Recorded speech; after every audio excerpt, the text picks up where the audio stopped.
Nasib baik tak putus habis. Tinggal 2-3 helai je urat belting dia ni. Ai, betul-betul nasib baik lah owner ni. Jaga motor ni dengan jaga bini sama je. Dua-dua memeningkan kepala. Ini yang owner ni kata sendirilah.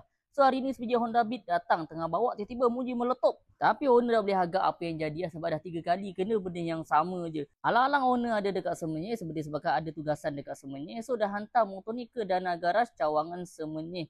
So dah hantar waktu pagi sebelum bengkel buka lagi. Tapi asalnya motor ni tiba-tiba ada dekat depan bengkel. Kita mau pelik motor siapa ni. Tak ada isi form, tak ada isi apa lagi. Tiba-tiba ada dekat depan bengkel. So kita tak nak contact pun tak boleh. Nak cari owner pun tak boleh. Nasib baiklah tengah hari ni owner tu datang. Dan beritahu ini motor dia minta tolong cekkan bahagian belting. Kemungkinan belting pun putus. Tapi bila kita buka memang confirm lah. So belting pun putus hanya tinggal bahagian dawai sahaja. Bila borak dengan owner, ini dah kali ketiga dah belting dia putus. Sampaikan dia terpaksa standby 3 belting spare dekat dalam motor dia. Takut apa-apa jadi putus lagi dekat tengah jalan. So hari ni owner datang pun minta tolong tukarkan belting saja. So kita buka tu, kita check dan kita bersihkan apa yang patut. Alang-alang owner ni datang ke sini untuk tukar belting. Alang-alang kita suruh owner buat full service CVT yang package harga RM65 tu. Sebab apa? Bila kes belting putus akan banyak saki baki belting yang putus akan terkumpul dalam bahagian CVT korang. Kalau setakat cuci pakai angin macam tu je, kemungkinan untuk belting kau putus lagi tu tinggi. Sebab apa? Saki baki belting yang putus tu dah habuk-habuk terkumpul dalam CVT. So akan buat geseran korang akan jadi kasar, tak betul-betul smooth macam baru. Motor ni owner bawa untuk pergi kerja, balik kerja kebanyakannya. Kadang-kadang bawa sampai ke Melaka, kadang-kadang bawa sampai ke KL. Tapi kalau ada tugasan yang jauh, owner akan bawa kereta lah, terpaksa lah. Kadang-kadang motor ni bukan owner je pakai, kadang anak dia pakai, anak perempuan dia pakai, anak lelaki pakai. Kadang-kadang bini dia pun pakai juga motor ni. Dia pun pening. Apa yang biasa sangat motor dia entahlah. Sampaikan owner ni terpaksa beli motor yang sama dan nombor plate pun hampir sama untuk bini dia. Tapi owner bini tetap nak pakai motor dia juga. Jadi owner pun pasrah, tak boleh nak buat apa dah. Untuk full service CVT ni macam biasalah. Kita akan cuci sebersih-bersihnya bahagian CVT korang. Terutama batuk kes yang belting putus ni memang kita kena terpaksa teliti. Sebab apa? Nak buang getah-getah yang cair melekat dalam puli korang. Kalau punya belting ialah getah. So kebanyakan kes bila putus, dia bergeser dengan benda panas, getah tu akan cair dan melekat bahagian puli. So puli tu pastikan betul-betul bersih. Kalau kasar melekat akan buat kau punya permukaan tu kasar.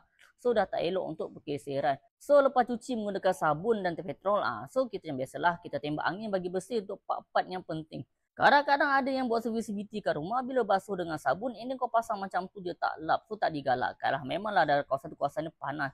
So boleh kering. Tapi kita nak elakkan karat dan sebagainya. So kalau boleh cuci dengan kain dan angin sebersih-bersihnya. Dan ada benda paling penting lah. Ini kau tembak dengan petrol. Ataupun diesel. Ataupun atas korang kita cuci bahagian CVT dalam mangkuk ni pula.